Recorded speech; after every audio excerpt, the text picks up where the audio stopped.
Hello,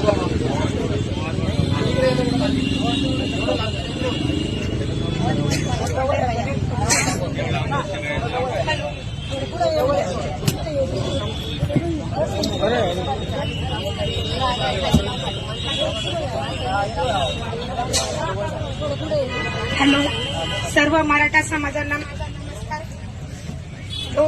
मी आतापर्यंत mic हातात नाही धरलेला, आता पहिल्यांदा माईक हातात धरलेला आहे. मी 30 मिनिटापूर्वी सुरेश बनकर भाऊ यांना कॉल केला होता. ते 35 मिनिटात इथं पोहोचले. सत्ता सरांच्या पीएला फोन केला होता. तो म्हणतो मी हॉस्पिटलमध्ये आहे, मी येऊ शकत नाही. वोट देण्याचा हा एक मार्ग आहे. 30 मिनिटात माणूस इथं पोहोचलेला आहे आणि आमदार सर इथं अजून आलेले नाही. त्यांचा पीए म्हणतोय की मी हॉस्पिटलमध्ये आहे, माझं बोलणं होऊ शकत नाही. पेटे फोडून आणि बंदूक डोक्यावर धरून त्यांनी वोटिंग केलेलं आहे. याच्यानंतर नेक्स्ट टाइम कधीही असं वोटिंग करू नका.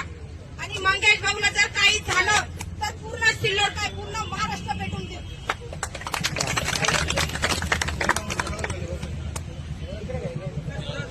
सगळे खाली बसा. खाली बसून घ्या. थोडस घ्या, बसून थोडं मोकळं मोकळं.